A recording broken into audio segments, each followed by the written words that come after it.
Now, one of the biggest questions people had before, during, and even after The Rise of Skywalker was just how in the hell is Emperor Palpatine in this movie? Is he somehow still alive after the events of Return of the Jedi? Did he somehow survive his fall and get off the second Death Star before it blew up? Or was he maybe cloned and somehow had his spirit called back from the great beyond or the cosmic force to inhabit this brand new body?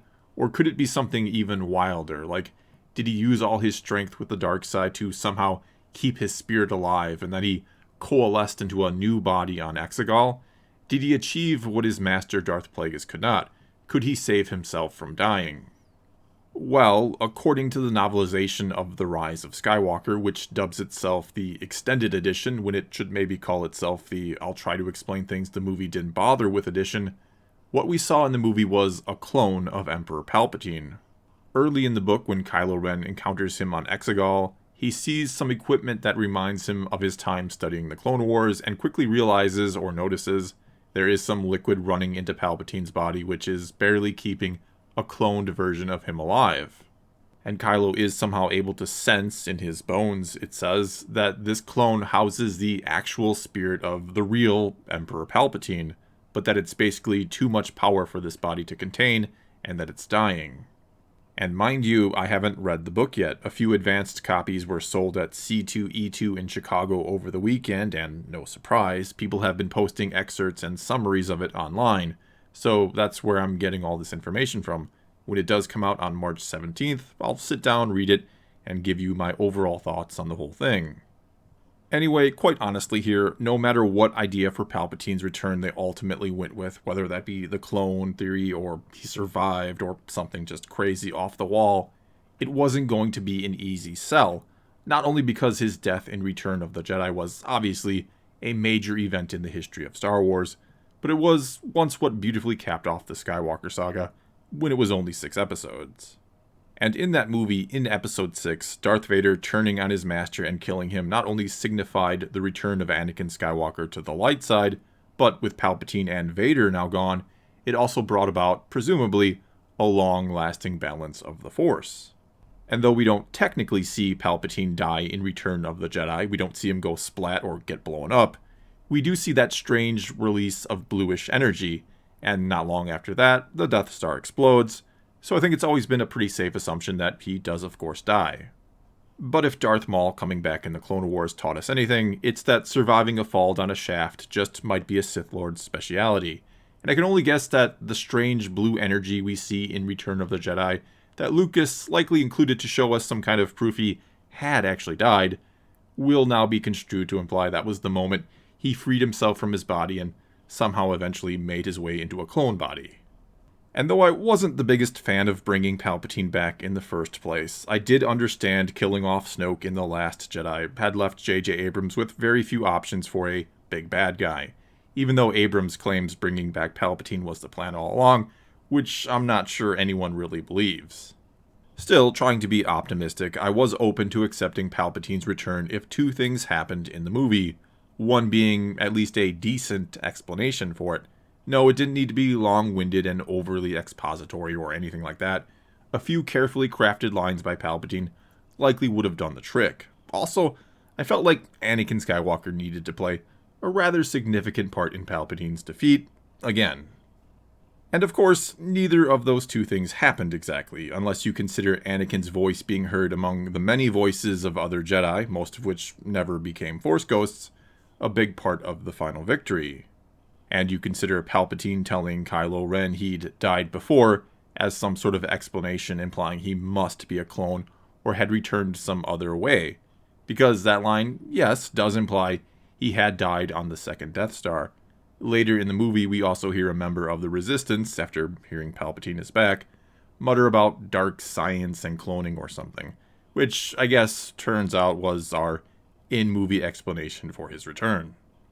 But anyway here, if I had to pick a way for Palpatine to be in The Rise of Skywalker, I really think going with him surviving what happened in Return of the Jedi was their best bet. Not to mention, it allowed for the simplest explanation. I mean, right in The Rise of Skywalker, we actually see a Palpatine, that being Rey, levitating and slowly lowering herself to the ground, So if she can do it, why couldn't Grandpa Palps do it if he was falling down a shaft? And sure, he took some lightning to the face before he was dropped down there, but that's nothing new to him. He completely melted his face in Revenge of the Sith, and it barely seemed like it fazed him afterwards. And really here, I think the biggest problem with him surviving, other than the logistics of getting off the Death Star before it blew, assuming he could and did lower himself to the ground, which, like it or not, the Rise of Skywalker itself makes plausible, is why did he go into hiding afterwards? Why did he let the Empire fall apart? Well, again, the movies may already offer a bit of an explanation, which is that losing and leading everyone to believe he was dead was all a part of the plan. It was something unavoidable that he had foreseen, and he does say in Return of the Jedi that everything is proceeding as I have foreseen, and maybe he literally meant everything, including his eventual defeat. Maybe he'd even seen there was no way he was going to be able to win in this situation, and decided to play the long game, something he's done before, as seen in the prequels. Maybe he could even see way down the road and foresaw the eventual turn of Ben Solo to the dark side and the fall of Luke Skywalker. And maybe he had a big part to play in the fall of Luke, somehow influencing him from the shadows, with Luke never suspecting Palps could even still be alive. Furthermore, creating Snoke could have even been nothing more than a distraction or red herring, anything to prevent Luke from considering the possibility that Palpatine had lived, because for whatever reason, in all possible futures, Palpatine always loses to Luke. And so mentally destroying him from afar was the only option Palpatine felt like he had, and it worked. Luke became so lost he almost killed Ben, which made him give up on the Jedi. And as I've suggested elsewhere, perhaps the darkness Luke saw in Ben's mind that fateful night was actually the mind of Palpatine somehow. Apparently every voice Kylo ever heard in his head was Palpatine, so maybe he was able to, in a sense, speak or show visions through his mind that night to Luke. And so then if Palpatine did survive, by the time the Rise of Skywalker rolls around, or some 30 years has gone by since the destruction of the second Death Star, Palpatine's original body is so damn old and frail, so corrupted by the dark side, that he needs a new one, and it has to be one that's compatible, you could say, one related to him. Why he wouldn't be able to just make a clone of himself and transfer to that, I don't know, unless maybe he actually did. Maybe he did survive the second Death Star and made a new body, a clone body, and when he transfers to it, it becomes so corrupted it starts to fall apart. Because if we do just go with the clone idea, and apparently they have, my biggest question is, why is the clone so old and decrepit? Why does it seem to have a melted and deformed face? Wouldn't a clone have just been a completely fresh copy? Or, again, when Palpatine transferred, did it take on all his previous physical characteristics somehow, and for some silly reason? Because I'm guessing, and I could be wrong, but at some point clones of Palpatine were being made long before he actually died, and kept at the ready in a stasis chamber somewhere. And then when he did die, somehow his dark side acolytes coaxed his spirit to return into one of these clone bodies they had prepared. Or did they only start making clones of him after he died in the hopes they'd be able to bring him back? One way or the other, you'd think Palpatine would be put into a relatively young body, not an old one falling apart. Though I guess maybe when they were making clones of him, at whatever point that was, they used the same technology they had on the clone troopers and made them age at an accelerated rate so a body could be ready sooner, because I really don't think Palpatine would want to come back as a child. And so since it couldn't contain his immense power, like the book said, maybe it accelerated aging even more. Either way, I think it's safe to say there's one of two possibilities here when it comes to the return of Palpatine, which again J.J. Abrams claimed was always the plan, either from the start, and when I say start, I mean when they started coming up with the story for Episode 9. Anyway, either they knew he was going to be a clone all along and didn't put much thought into it beyond that, they only cared about how he'd look and wanted to bring back Ian McDiarmid for the role because of nostalgia, and didn't think about or care why he'd look so damn old when he should, again, look to be a relatively young man. There's also the possibility here that the rumors of Matt Smith coming in to play a young Palpatine were 100% true, but they didn't go with it for whatever reason, likely because they figured Ian McDiarmid playing Palpatine would be a much bigger draw. Or the other possibility here is they just brought back Palpatine without giving much of any thought as to how it would be possible, and left it to be figured out to someone else. Because another thing I don't understand here, which further indicates not a lot of thought being put into it ahead of time, is why couldn't Palpatine transfer his essence into yet another clone, and maybe a younger version this time? Can he only transfer his essence a limited number of times? And why did it have to be Rey?